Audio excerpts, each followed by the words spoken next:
Iba't ibang klase ng umano'y mga smuggled high-end luxury cars sa isang warehouse sa Makati. Kabilang ng isang mamahaling motorsiklo na nagkakahalaga ng mahigit 360 million pesos. Sinalaki ng Bucor. Yan ang ulat ni Bien Manalo.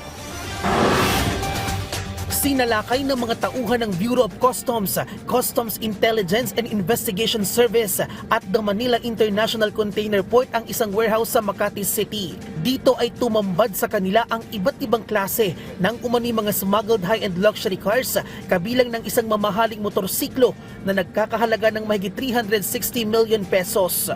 Nakatanggap po tayo ng information na meron nga po mga suspected smuggled na hindi nagbayad po ng duties and taxes at tinatago o nakadisplay nga ho dito sa Makati. Nag-conduct po tayo ng surveillance and pag-validate nga ho natin may mga supercars nga tayo nakita.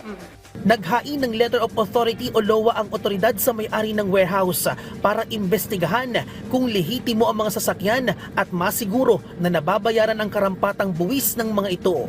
Binigyan ng 15 araw ang may-ari ng warehouse para magsumite ng proof of payment ng duties at taxes ng mga sasakyan. Pero kung mabigo silang makasunod, maaari silang maharap sa kasong paglabag sa Republic Act 10863 o ang Customs Modernization and Tariff Act. Irirekomenda rin ng BOC na isyuhan sila ng Warrant of Seizure and Detention o WSD at saka hahatakin ng mga sasakyan at dadalhin sa Bureau of Customs. Pag nalaman po namin mayroong mga smuggled goods doon, agad-agaran po namin ina-actionan to, ibabalidate. And pag inoperate na ho namin ang lugar, makita natin, lahat po hahakutin namin or isisis po ng Bureau of Customs. Matatanda ang kamakailan lang ay pinasok din ng BOC ang warehouse sa Pasay at Parañaque City, kung saan nakumpiska ang aabot sa 1.4 billion pesos na halaga ng iba't ibang smuggled luxury vehicles.